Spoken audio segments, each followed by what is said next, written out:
No sé si ahí se ve. Perfecto. Está ahí. Perfecto. Bueno, arrancamos entonces. Buenas tardes a todos.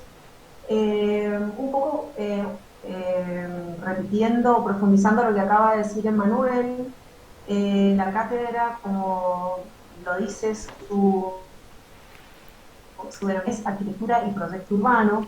Por lo tanto, en el tiempo de desarrollo que tenemos que plantear las dos miradas sobre las escalas de intervención. Una va a ser una intervención de un punto de vista urbano, de una porción de la ciudad, y la otra ya relacionada con ese proyecto urbano, un proyecto arquitectónico determinado. Esto es muy importante, que ustedes desde el principio tengan en claro que la propuesta urbana va a tener íntima relación con el proyecto que estará definido en un lugar determinado y tendrá un programa determinado. Pero son cosas vinculadas, no son acciones o proyectos que decir. Bueno, para empezar, un poco yo les había hecho un pequeño comentario en la clase anterior sobre lo que era el reconocimiento. Estaba más relacionado con el poder reconocer un objeto arquitectónico, pero en este caso hablar justamente de esta primera etapa, que es de poder reconocer un sitio, un lugar, ¿no? Entonces, en esta situación, este concepto de empezar a definir qué es reconocer, distinguir, identificar, examinar con detalle un sitio, básicamente reconocer es diagnosticar, es poder llegar a un diagnóstico. Entonces vamos a tratar en esta clase de poder darles elementos para que ustedes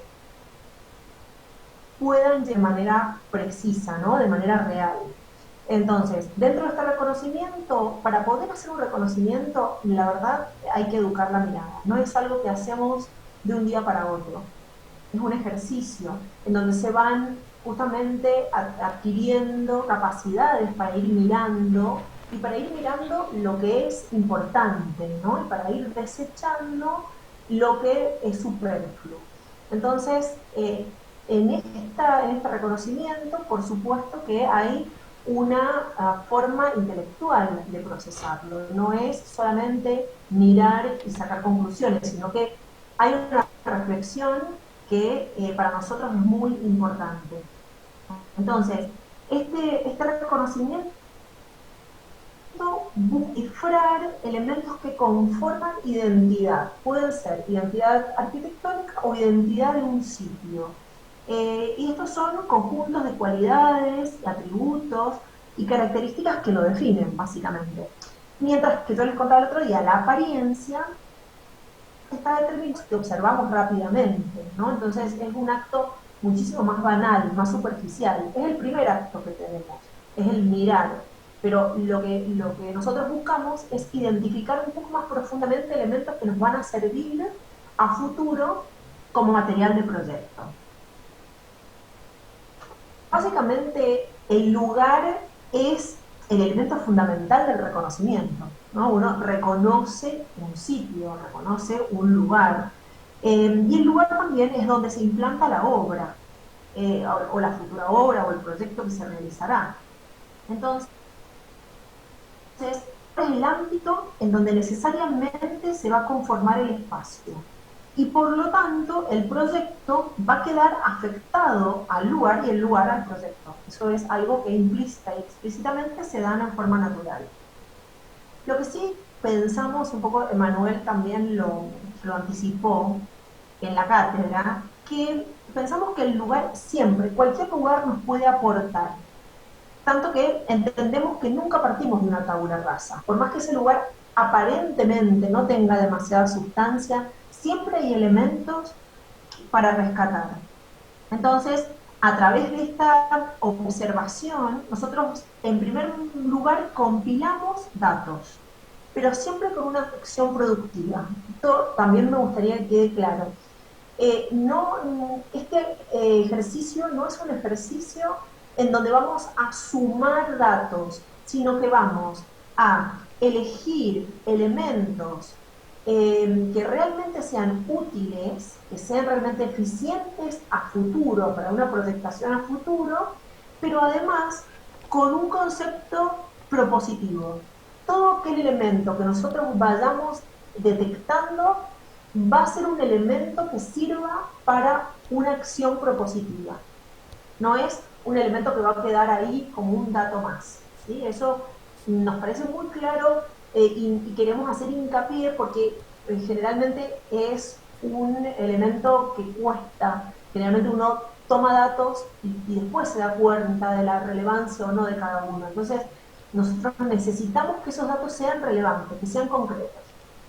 Me gustaría hacer una consideración muy corta y que tiene que ver con el interés de la cátedra. Básicamente la cátedra tiene un interés particular por el espacio público. Si ustedes ven o preguntan, siempre tanto el abordaje del proyecto urbano como el abordaje del proyecto arquitectónico ha tenido siempre un perfil público, porque justamente nos interesa ese escenario de posibilidades, ¿no? Ese escenario social en donde justamente se articulan las vivencias y la vida moderna en la ciudad o en los espacios suburbanos.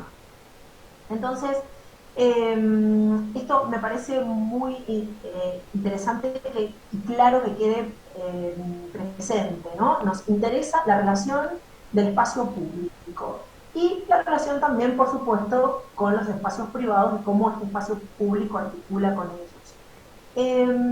Básicamente el espacio público es aquel donde la accesibilidad social está asegurada, más allá de quién sea el propietario, ¿no? Pero aseguramos que la accesibilidad social está asegurada en el espacio que es realmente público. Mientras que el espacio privado es aquel espacio donde la accesibilidad social está absolutamente negada, en donde, por supuesto, se respalda por el concepto de propiedad privada, ¿sí? Entonces, lo que provoca esta división de los espacios urbanos en públicos o privados no es la propiedad o el dominio, sino el nivel de accesibilidad social que presentan. Esto a nosotros nos parece muy significativo, porque tiene que ver con la restricción o no del acceso, junto con la variable ya de la gratuidad y otros elementos. Pero básicamente representan sitios que nos resultan de interés por ser los verdaderos escenarios colectivos de la vida ciudadana y de la vida contemporánea. Bueno, dicho esto, me gustaría darles un ejemplo quizás de uno de los primeros modos de reconocer técnicamente a la ciudad. Y seguramente ustedes ya lo conocen, pero dentro de esta mirada de reconocimiento, quizás el precursor de esta forma de entender el espacio público fue Jean-Baptiste Nolly, ya en el año 1700. ¿Por qué lo traemos? Porque justamente nos parece interesante este modo de observar de forma particular la ciudad y además de poder representarla de un modo determinado, ¿no? Entonces, ¿qué hizo Nolly? En realidad hizo un estudio de la ciudad de Roma, un estudio detallado en donde había determinado en contraposición elementos públicos junto con elementos privados. Los elementos públicos estaban en blanco y los elementos privados aparecían en negro, justamente como un contraste. Más allá de este elemento representativo, lo que resulta sumamente interesante y que aporta mucho a esta mirada de representación de lo urbano es que Nolly quiso develar el continuo espacial urbano. Es decir, que si yo miro este plano de esta porción pequeña de Roma, puedo observar cuál es la continuidad espacial de los espacios públicos, tanto en los espacios abiertos como en los edificios que eran edificios públicos. Por eso Nolly incorpora las plantas de aquellos edificios que siendo públicos completaban este continuo espacial urbano. Entonces, esto en realidad, que pareciera que eso es solo una mera representación o un estudio técnico de una porción de la ciudad, tiene un valor social muy importante, porque lo que estableció Noli para el futuro es lo que se llama una planta a nivel o una planta baja en la ciudad de todos, ¿no? Que es como, nuevamente, ese concepto del urbanismo ciudadano, el espacio en donde todo puede suceder justamente a partir de la ciudad moderna. Entonces, él ya en esta etapa, en este momento de la historia, marca un antes y un después en esta mirada sobre el continuo espacial urbano público. Bueno, acá se ve, por ejemplo, una representación en donde además suma elementos que tienen que ver con la mirada de situaciones naturales, de usos del suelo con actividades particulares de la época, y de, por supuesto, las distintas tipologías y las distintas relaciones urbanas entre llenos y vacíos.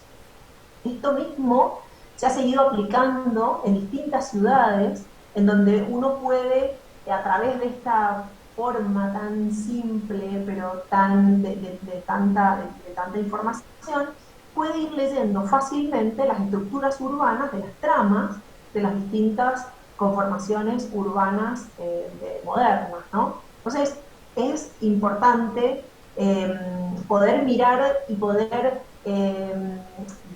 obtener de Noli elementos que realmente nos resulten trascendentes para nuestro proyecto hoy en día. Bueno, básicamente la cátedra tiene que, como ya les comentaba en un principio, articular dos abordajes de dos escalas distintas: el proyecto arquitectónico urbano y el proyecto arquitectónico puntualmente, que se va a desarrollar vinculado al primero, pero en una segunda etapa. En esta etapa, donde estamos, vamos a justamente focalizar nuestra mirada en un reconocimiento de un área, de una porción del territorio, en donde vamos a realizar tres acciones determinadas. Un registro, es decir, detectar datos concretos que nos sean útiles para el proyecto. Detectar y seguir escenarios de posibilidades. Y finalmente, realizar propuestas, ¿no?, que hilvanen esos escenarios y que la porción urbana que a futuro podrá caer en un proyecto determinado, en uno de esos escenarios. Básicamente, el registro. El registro, que es la primera etapa, es donde nosotros la que vamos a abordar ahora, dentro de esta etapa de reconocimiento, justamente involucra estas acciones de mirar, descifrar, detectar, revelar, descubrir elementos, espacios, vínculos, de interferencia, como parte de esta trama urbana, y además incorporar los espacios de mediación, que son esos espacios que articulan entre lo público y lo privado, y que son tan importantes y muchas veces tan necesarios, y que nosotros somos los que muchas veces terminamos proponiéndolos o incorporándolos dentro de una trama urbana. Es muy interesante tener en cuenta las preexistencias como lo perdurable, es decir, como lo que ya viene dado dentro de este concepto de la, ¿no? Y a su vez detectar lo dinámico, aquello que se va modificando y va modificando el territorio, es decir, qué es lo que puede venir, cuáles son las tendencias que yo empiezo a ver dentro de ese territorio y que dinámicamente lo empiezan a modificar.